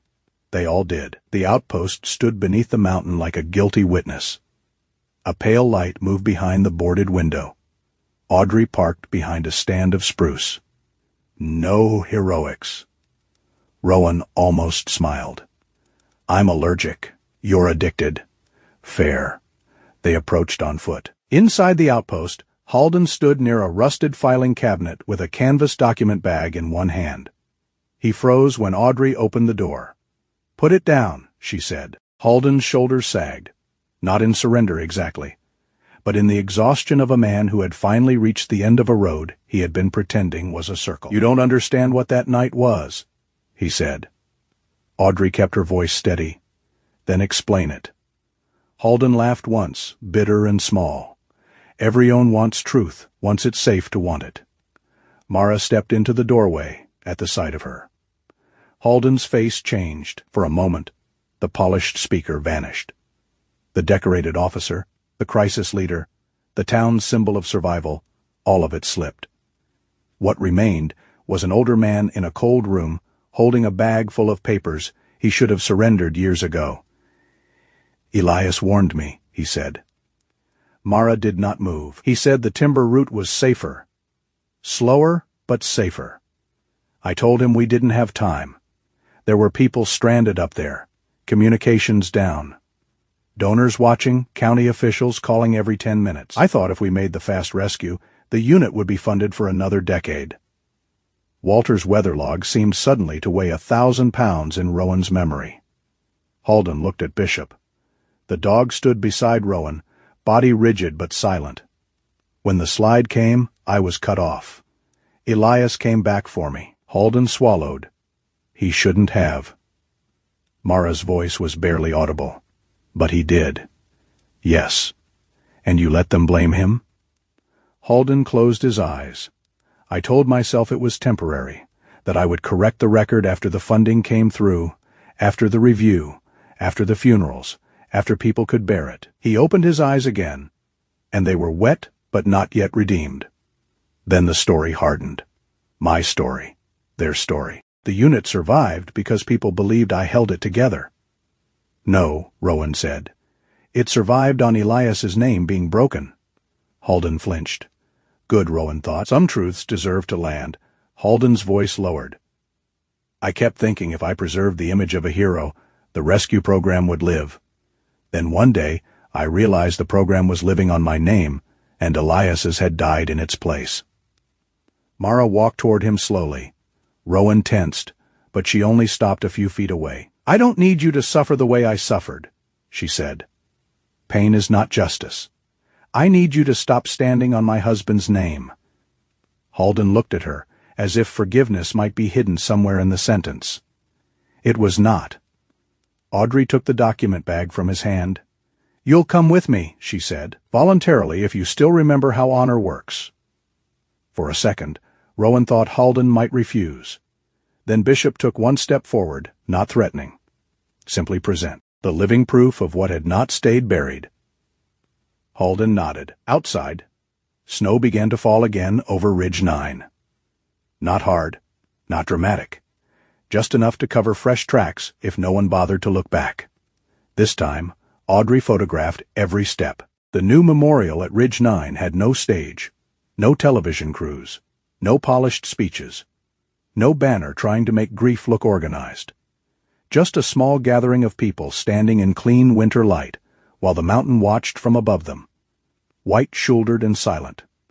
Pine Hollow had come quietly, rescue volunteers in thick coats, Old neighbors with wool hats pulled low. Sheriff Audrey Kellen in uniform, Dr. Lena Whitcomb with her medical bag still in the back of her truck, because she never fully trusted peaceful events. Mabel Crane holding a covered dish, as if pie could negotiate with sorrow. Walter Keene stood beside the old rescue outpost in his mustard parka, muttering that the wind had the manners of a tax collector. Tobin Rusk had flown in from Montana and was already regretting every life choice that placed him outdoors before coffee. June Mallory remained near the back, hands folded around the strap of her tote, not hiding exactly, but still learning how to stand where truth could see her. Rowan Vale stood near Mara Ward. Bishop sat between them. The German Shepherd had gained weight in the months since Rowan found him behind Mabel's store. But he was not transformed into some shining poster of recovery. His left ear still carried the small V-shaped tear. The fur near his shoulder still grew unevenly over the old wound. When the wind shifted too sharply, he still lifted his head with that old battlefield alertness. But he sat steady, not fearless. Steady. There was a difference, and Rowan had learned to respect it. The old Ridge 9 marker had been removed 2 days earlier. The new one stood beneath a spruce, near the sheltered timber Root Bishop had remembered. Mara had carved it herself from dark cedar. Each letter cut by hand, deep enough to hold shadow. Elias Ward Handler, Alpine Recovery Unit, died saving others on Ridge 9. No grand title, no excuse, no false blame. Just the truth, standing upright in the snow. Mara stepped forward when Audrey nodded. For a moment, her gloved fingers rested on the top edge of the sign. She did not cry. Her grief had changed shape over the months. It had not vanished. It had learned to stand beside pride. Elias used to say, "Mountains didn't care about rank," Mara said. Her voice carried softly through the cold. They cared about preparation, humility, and whether you listened when the wind changed. Walter made a small approving sound, as if the mountain had finally received a decent weather report. Mara continued. For 3 years, his name carried a mistake that was not his. I thought getting the truth back would feel like victory. She looked at Bishop. It doesn't. Not exactly. It feels like setting down something heavy and realizing your arms still remember the weight. Rowan lowered his gaze. Bishop leaned slightly against Mara's leg. She touched his head once, gently, but today Elias's name is where it belongs, and Bishop is where he belongs, with people who will not ask him to be less wounded just so we can feel better. That sentence moved through Rowan like cold water and mercy. After the short ceremony, people did not know what to do with themselves at first. That was the trouble with honest grief. It did not dismiss a crowd neatly. It left everyone standing around with hands in pockets, blinking at the snow, suddenly aware that casseroles and condolences were small tools for such large work. Mabel solved it by opening the covered dish. "All right," she announced. "Someone eat this before Walter starts giving the pie a lecture about barometric pressure." Walter frowned. Apple filling responds poorly to humidity. Tobin leaned toward Rowan. "Is he always like this? Worse when appreciated. I feel less alone." People laughed softly, and the sound did not dishonor the place. It warmed it. Mara approached Rowan after most of the crowd drifted toward the outpost where thermoses of coffee had appeared. She held something wrapped in a faded cloth. "I've been waiting to give you this," she said. Rowan looked down as she unfolded the cloth. Inside lay a metal training whistle, old and dulled by years of use. The cord was frayed but clean. Along one side, tiny initials had been scratched by hand. E.W. Rowan's first instinct was to step back. "No," he said quietly. Mara smiled faintly, as if she had expected that exact answer. "You haven't even heard the offer." "I know what it is." "Then you know Elias would want Bishop to have someone who understood what this meant." Rowan's jaw tightened. "I'm not replacing him. No." Mara looked toward Bishop, who was accepting a careful scratch from Lena and pretending not to enjoy it. "You couldn't if you tried. Bishop doesn't need a second Elias." She placed the whistle in Rowan's palm. "He needs someone patient enough to live with him after the mission is over." The whistle felt heavier than it should have. Rowan closed his fingers around it. For a moment he thought of Ajax, of the dog he had not gone back for, of all the years he had mistaken punishment for remembrance. Then Bishop turned his head and looked at him across the snow, and Rowan understood something that had taken him half a lifetime to learn. The dead did not ask the living to become statues. They asked them to carry love forward without turning it into a cage. "I'll keep it safe," Rowan said. Mara shook her head. "Use it when he's ready. Safe things can still have a purpose." 3 weeks later, Bishop's adoption papers came through. Audrey brought them to Rowan's cabin herself because, as she put it, after what this dog did for the county, mailing the paperwork felt rude. Lena reviewed every line like a suspicious lawyer. Tobin complained remotely about the formatting. Mabel brought a cake with "Welcome Home," Bishop written crookedly across the top in green icing. Bishop sniffed the cake once, sneezed, and lay down by the door. "He's overwhelmed," Lena said. "He's judging the frosting." Walter replied from the corner, where he had been drafted into repairing a faulty space heater. Rowan signed the papers at the kitchen table. His hand paused over the final line. Owner, the word bothered him, not because he did not want Bishop, because Bishop had already been treated too often like property. Evidence, burden, problem, liability. Lena noticed. She tapped the page. "Legal word," she said. "Not the whole truth," Rowan signed. Bishop opened one eye. "Don't look at me like that," Rowan told him. "You're the one who followed me home." Mabel and found the only man in Vermont who could make adopting a dog look like signing a peace treaty. It was not the last signature Rowan would make that winter. The idea began in the old shed beside his cabin. For years, it had stored broken tools, spare lumber, a busted snowblower, and several ambitions Rowan never admitted had died. The roof leaked at one corner, the door stuck.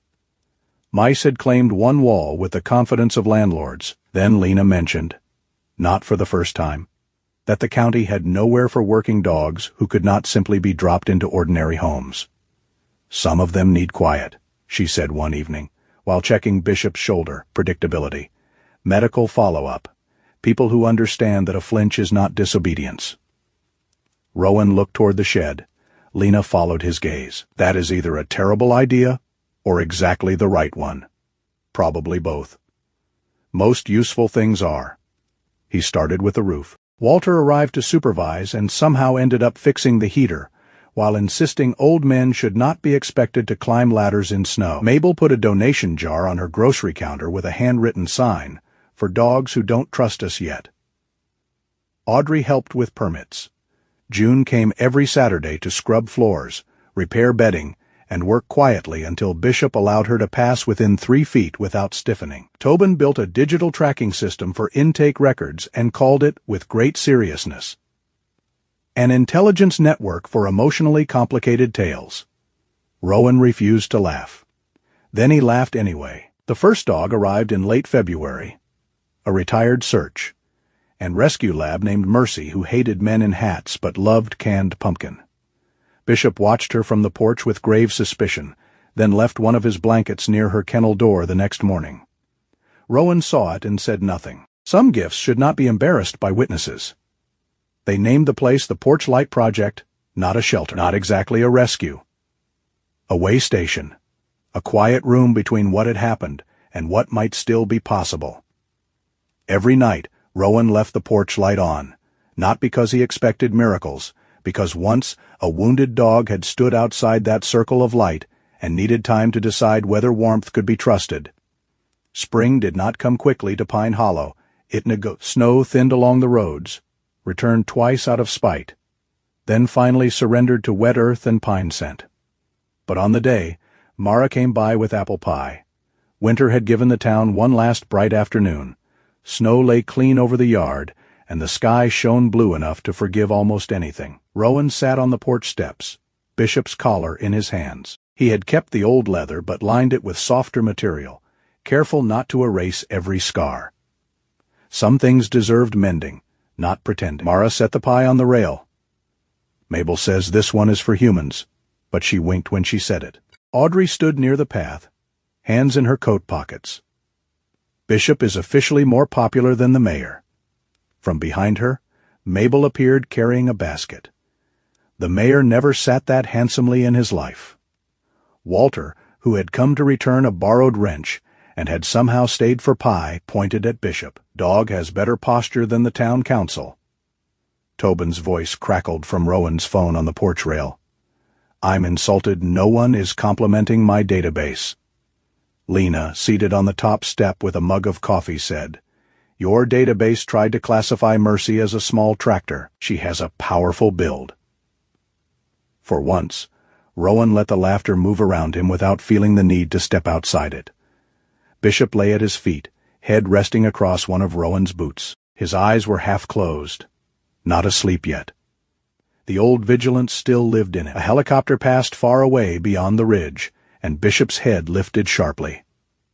Rowan did not touch him right away. He waited. Bishop listened until the sound faded. His breathing slowed, then he lowered his head again onto Rowan's boot. That was healing, Rowan thought. Not forgetting the sound, knowing it could pass. Mara watched the dog, then Rowan. Elias would have liked this. Rowan's thumb moved over the repaired collar. The shed with the bad heater. The light, she said. The waiting. He looked toward the road. It curved between the pines, the same road where Bishop had followed him months ago in the storm. Back then, the dog had kept 15 steps between them. Each step, a question the world had not yet earned the right to answer. Now Bishop slept close enough that Rowan could feel the warmth of him through his boot. Rowan thought of the first can of pate in the snow. The porch, the unlocked door. The whistle in his pocket. Elias's name carved clean into cedar. June's shaking hands. Audrey's quiet responsibility. Walter's stubborn notebook. Mabel's crooked cake. Lena's refusal to let rescue become vanity. Tobin's jokes wrapped around loyalty. None of them had fixed everything. That was not how broken things worked. But they had built a place where broken did not mean finished. Rowan looked down as Bishop's tail thumped once against the step. "You knew," he murmured. Bishop opened one amber eye. "You knew I needed you before I did." The dog huffed, unimpressed by human emotion in general. Mabel saw it. "That dog just called you dramatic." "He's not wrong," Lena said. Rowan smiled. It felt strange on his face. Not new, exactly. More like something old returning from a long patrol. The porch light clicked on as the afternoon dimmed. Its amber glow spread over the steps, over the repaired collar, over Bishop's scarred shoulder, over the gathered friends who had become something quieter and stronger than ceremony. Family, Rowan thought, was not always blood or history. Sometimes it was a door left open. Sometimes it was a town brave enough to correct a name. Sometimes it was a wounded German shepherd who refused to disappear, following a lonely man through the snow until both of them found the courage to come home.